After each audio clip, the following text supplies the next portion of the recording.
말씀은 창세기 9장 18절에서 29절 말씀입니다. 창세기 9장 18절에서 29절 말씀 함께 말씀 봉독하겠습니다. 방주에서 나온 노아의 아들들은 셈과 함과 야벳이며 함은 가나안의 아버지라.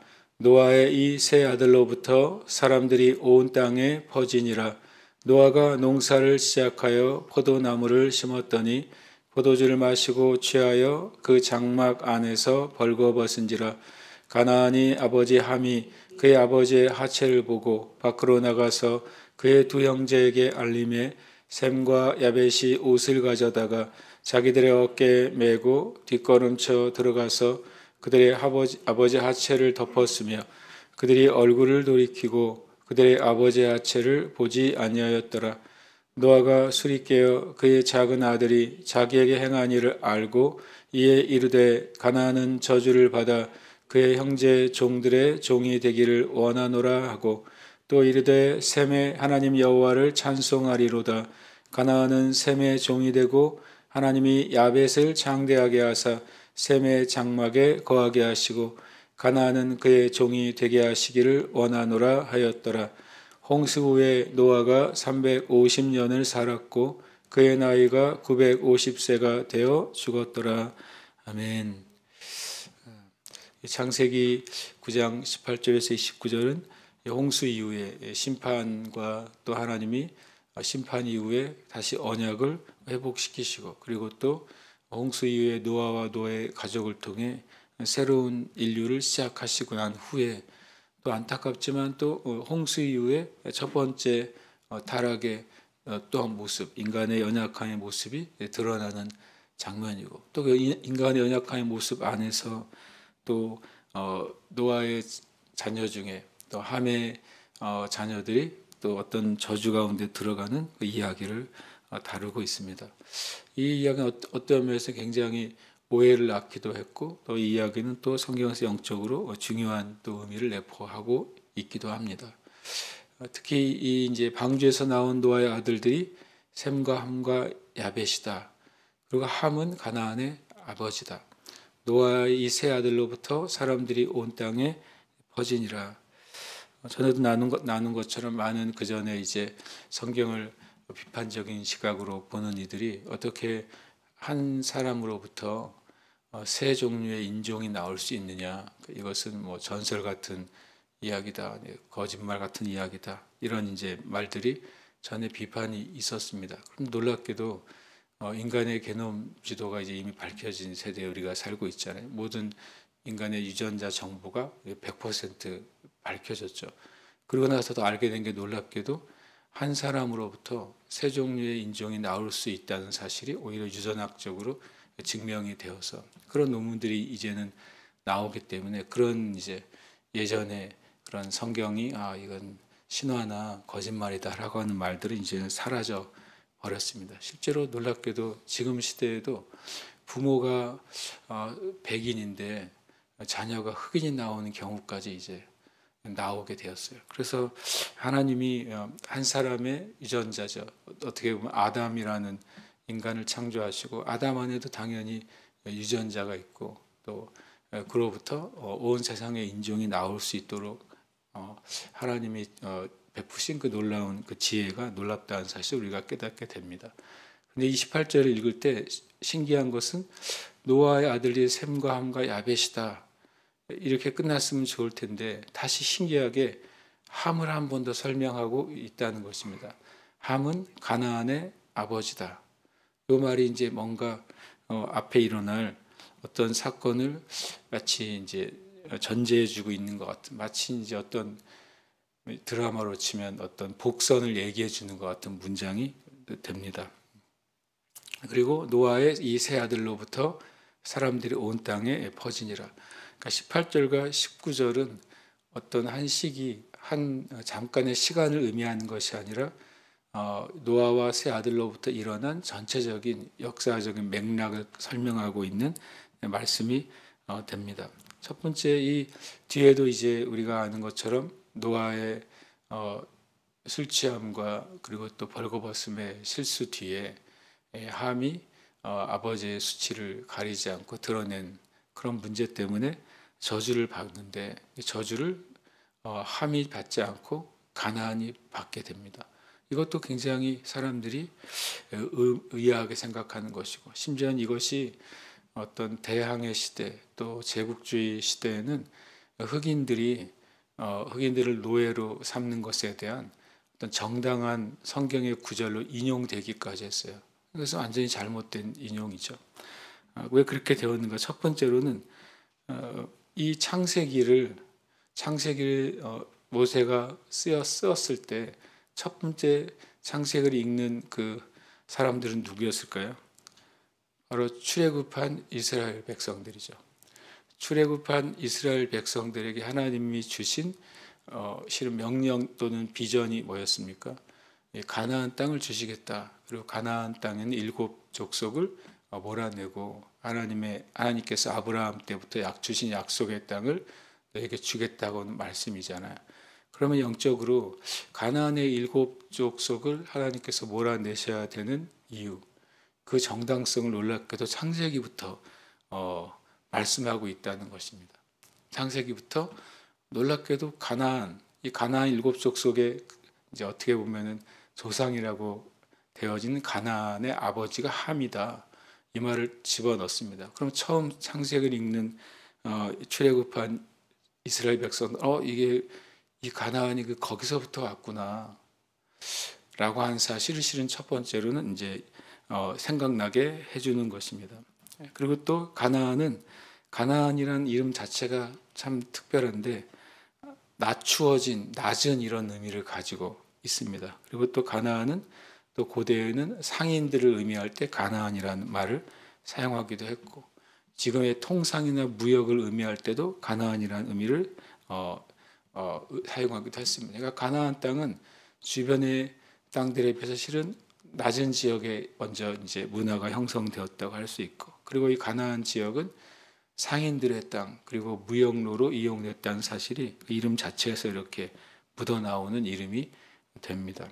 그리고 또 이 창세기 9장 18절 19절은 주님이 심판 이후에 1절과 7절에 다시 이제 하나님이 창세기 1장 28절의 축복, 인간을 창조하시고 생육하고 번성하고 땅에 충만하고 다스리라는 축복을 다시 회복해 주시잖아요.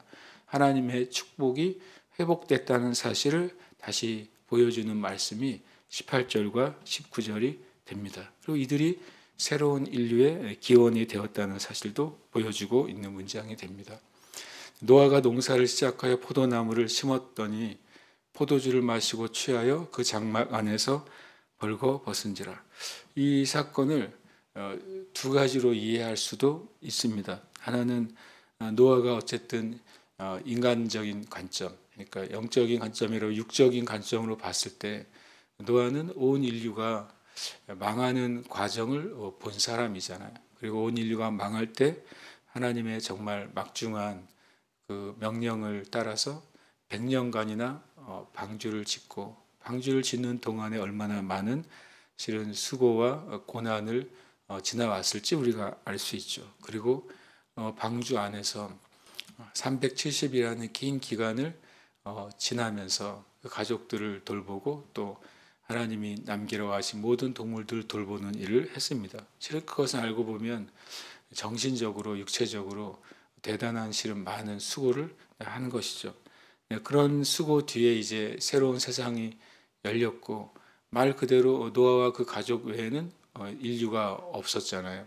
그런 책임감과 또한 그런 어떤 육적인 어떤 마음들이 이런 술이나 이런 것을 통해서 좀 해소하려고 하는 영역이 있었다라고 이해하는 측면도 있습니다. 근데 저는 가만히 말씀을 묵상하다 보니까 만약에 노아가 이 일이 우리가 생각하는 것처럼 주님이 성경에서 말씀하신 술 취하지 말라, 방탕한 것이다. 방탕한 개념의 술 취함과 또 죄로 이어지는 개념의 술 취함, 또 마치 알코올 중독 같은 술 취함이었다면 이 노아가 실은 하나님 앞에서 온전하거나 또 의인이거나 이 부분에서 분명히 하나님이 무엇인가 경고하시고 술 취함에서 말씀하실 수 있는 내용이라는 것입니다.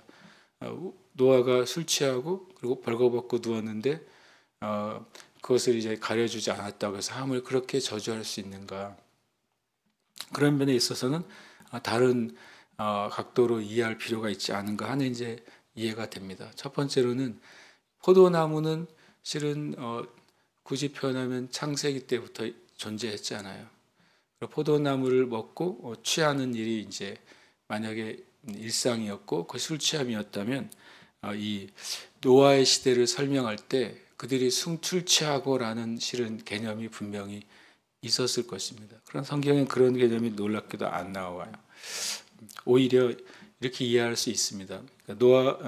노아 이전에도 포도나무가 있었고 포도를 따서 즙을 마시는 것은 언제든지 있었죠. 또 우리가 아는 것처럼 창세기에 노아의 홍수 이후에 하나님께서 이제 계절이 생길 것이고 더위와 추위가 생길 것이다라는 말씀을 하셨어요. 그러니까 홍수 이후에 모든 지구의 기온과 기후 조건이 완전히 바뀌어진 것이죠. 그러면 이제 홍수 이후에 어떤 일이 벌어졌을까요? 여러 가지 모든 것이 바뀌었겠지만 이제 포도를 따고 포도로 낸 즙이 이제 발효가 시작됐을 것입니다. 그 전에는 그런 일이 없었을 것입니다. 노아의 홍수 이후에 이제는 발효된 포도즙이 이제 알코올이 되는 포도주가 된 것이죠. 그래서 실은 노아는 이 포도주를 마셨을 때 이런 지경에 이를 것을 실은 몰랐을 것이라고 여겨집니다. 그리고 그가 포도주를 마셨을 때 취하게 되고 알코올로 말미암아 몸이 덥게 되고 자기도 모르는 사이에 벌거벗은 상태로 잠이 들어버린 것입니다. 분명히 이것은 실수이기도 하고 또 절대 해서는 안 되는 수치가 드러난 사실이 되는 것이죠. 이런 상태 됐을 때 가나안의 아버지 함이 그의 아버지 하체를 보고 밖으로 나가서 그의 두 형제에게 알림해 22절에 가나안의 아버지 함이라고 전제했다는 소리는 이 노아가 술 취하고 이렇게 실수했을 때 이미 단순히 홍수 이후의 1년, 홍수 이후의 2년이라고 말할 수 없고 가나안이 함을 낳았고 그리고 다른 형제들도 자녀들을 낳았고 자녀들이 계속해서 이제 인구의 수가 증가한 이후였다고 할 수 있습니다. 특정한 나이를 실은 말하고 있지는 않죠. 물론 이제 맨 마지막에 350년을 더 살았다라고 하는 편을 들어서 짧은 시간이 일어난 일이지만 그러나 그럼에도 불구하고 가나안의 아버지 함이라고 말하고 있습니다. 이때 이제 함이 지은 일종의 죄는 실은 바로 성경에 보면 이런 표현이 있습니다. 잠언 20장 20절에 보면 자기의 아비나 어미를 저주하는 자는 그의 등불이 흑암 중에 꺼짐을 당하리라. 그리고 잠언 20장 27절에 사람의 영혼은 여호와의 등불이라 사람의 깊은 속을 살피느니라. 잠언에서는 자기 아비나 어미를 저주하는 말과 행위를 하는 것은 그의 영혼이 꺼지는 일이라고 말하고 있습니다. 그러니까 실은 함이 이때 아버지 하체를 보고 실은 그 부끄러운 상황을 보고 덮어주는 것이 함의 당연히 자녀로서의 그리고 또 한편으로서는 연약한 모습을 보고서 해야 될 도리였죠. 그리고 이 보고라는 표현의 히브리어는 잠깐 보고 돌린 게 아니라 아주 잘 살펴보고라는 의미의 단어를 쓰고 있어요. 굉장히 실은 정말 다 안 좋은 종류의 단어가 되는 것이죠. 자기 아버지의 하체를 자세히 살펴보고 이렇게 말한다면 더 좀 이상한 표현이잖아요. 그의 하체를 본다고 하는 표현이 심지어는 출애굽기와 레위기에서는 근친상간을 말할 때 하체를 보고라는 단어를 쓰기까지 합니다. 그래서 이 단어는 그냥 지나가는 말이 아니라 바로 함이 어떤 종류의 사람이었는지를 말씀하고 있는 단어가 됩니다. 그리고 나가서 그것을 두 형제에게 알린 것이죠. 아버지를 조롱한 것입니다. 또 아버지의 실수를 조롱거리로 만들고 그 아버지의 실수와 약점을 폭로한 것이 돼버린 것이죠. 그 과정 가운데 노아와 함의 관계가 무엇이었는지 성경은 말씀하시고 있지 않지만 그러나 분명히 이 과정을 통해 그것을 말해주고 있습니다. 반면 셈과 야벳은 그 이야기를 듣고 그 아버지의 약점과 실수를 덮는 일을 합니다. 성경은 공의로운 진리죠. 그래서 함의 행위와 함에게 임한 저주가 실은 같은 것이어야 되고 그래야 하나님이 그것을 인정하시게 됩니다. 또 셈과 아벳의 행위가 또 축복이 동일한 것이어야 되는 것이죠. 그것을 통해서 수치를 드러내는 것과 수치를 덮어주는 것이 얼마나 중요한지를 성경은 우리에게 말씀해 줍니다. 야고보서 5장 20절은 너희가 알 것은 죄인을 미혹된 길에서 돌아서게 하는 자가 그의 영혼을 사망에서 구원할 것이며 허다한 죄를 덮을 것이다 라고 말씀하고 있습니다. 오히려 셈과 야벳은 아버지의 죄를 덮고 그의 수치를 가려준 일을 한 것입니다. 24절에 노아가 술이 깨어 그의 작은 아들이 자기에게 행한 일을 알고 이에 이르되 가나안은 저주를 받아 그의 형제의 종들의 종이 되기를 원하노라. 어쨌든 이 노아가 술이 깬 다음에 그 과정들을 일련의 과정들을 알게 됩니다. 그리고 나서 25절 또 26절 27절은 성경에 나오는 첫 번째 예언입니다.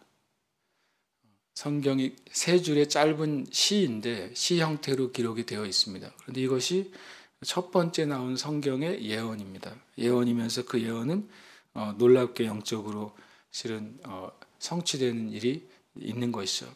이 예언을 잘못 이해해서 모든 이제 아프리카에 사는 흑인들은 다 종이다라고 하는 방식의 해석은 성경에서는 용납하지 않습니다. 그러나 이 예언의 성취는 가나안 땅 팔레스틴에 있는 가나안 일곱 족속의 타락과 일곱 족속의 타락에서 하나님이 심판하는 것으로 실은 성취되게 되었다고 우리가 볼 수 있습니다. 가나안은 저주를 받죠. 그리고 셈은 영적인 축복을 받고 야벳은 물질적인 축복을 받습니다. 신기하게도 뒤에 이제 가나안의 후손들이 창세기 10장 6절부터 나오는데 가나안의 아들을 이제 가나안의 후손들, 특히 함의 아들들이 나오는데 그 중에 가나안이 나오죠. 함의 아들들은 구스, 미스라임, 붓, 가나안이라는 표현을 씁니다. 근데 구스는 에디오피아고 미스라임은 이집트고 붓은 리비아고 가나안은 팔레스틴이죠. 나중에 또 이 이 함의 후손들은 아수르, 또 바벨론, 시돈, 레바논까지도 얘기합니다. 결국에는 참 신기하게도 이 함의 후손들이 전체적으로 다 현재 시대에는 무슬림의 국가가 되어 있다는 것도 굉장히 놀라운 일이 됩니다. 어쨌든 이들이 여기서도 가나안의 저주를 받아 왜 함을 저주하지 않고 가나안을 저주했을까 하는 것도 이제 많은 실은 난해한 내용이 됩니다. 이것저것 살펴보니까 결론은 무엇이었냐면 창세기 9장 1절에서 7절에 하나님은 노아와 그 세 아들을 축복하십니다. 노아와 세 아들을 축복하시고 그들을 통해 창세기 1장 28절에 축복이 회복되었다고 선언하십니다. 그래서 하나님이 축복한 대상을 사람이 저주할 수 없는 것입니다. 그래서 셈과 함과 야벳은 하나님이 축복한 대상이었기 때문에 노아가 그 함을 직접 저주할 수 없었다라고 많이 이해합니다. 그리고 그 가나안이 이 함과 같은 종류의 상태라는 사실을 노아가 영적으로 말해주고 있다. 그리고 또 더 나아가서 이 창세기를 읽는 이스라엘 백성들에게 왜 하나님이 출애굽한 이스라엘 백성들을 통해 가나안의 일곱 족속을 몰아내고 하나님의 나라를 세우라고 하셨는지에 대한 일종의 당위성을 이스라엘 백성들에 설명하고 있는 말씀이 되는 것이죠. 또 이르되 셈의 하나님 여호와를 찬송하리로다. 가나안은 셈의 종이 되고 하나님이 야벳을 창대하게 하사 셈의 장막에 거하게 하시고 가나안은 그의 종이 되게 하시기를 원하노라. 이 26절과 27절은 하나님이 이스라엘 백성을 통해 가나안의 악한 일곱 족속을 몰아내시고 하나님의 나라를 세우시는 것으로 성취됐다고 볼 수 있습니다. 이것을 지금의 역사로 소급해가지고 만약에 인종적인 우열을 가리는 말씀으로 한다면 이것은 성경의 의도나 하나님의 말씀의 의도도 아닌 것입니다. 홍수 후에 노아가 350년을 살았고 그의 나이가 950세가 되어 죽었더라. 새 인류에게도 동일하게 적용되는 죄의 결과 또 그 인간의 한계를 말씀해주고 있습니다. 계속해서 이 노아가 350년이나 더 살면서 하나님이 새 인류에게 약속하신 하나님의 축복이 어떻게 성취되는지를 보고서 그의 삶을 마치게 된다는 사실을 우리가 봅니다. 우리의 삶 가운데 정말 우리가 주님의 때를 기다리는 삶을 살아가는 가운데 우리가 정말 죽은 영혼들 또 연약한 영혼들을 주님께로 이끄는 것이 이 셈과 아벨처럼 하는 일이라고 우리는 생각합니다. 함께 이 시간 기도하기를 원합니다. 마지막 때를 살아갈 때 죄인들을 미혹된 길에서 돌이켜서 영혼들을 사망에서 구원하며 하나님의 사랑으로 서로를 뜨겁게 사랑하는 교회와 성도가 되게 하소서. 합심해서 기도하겠습니다.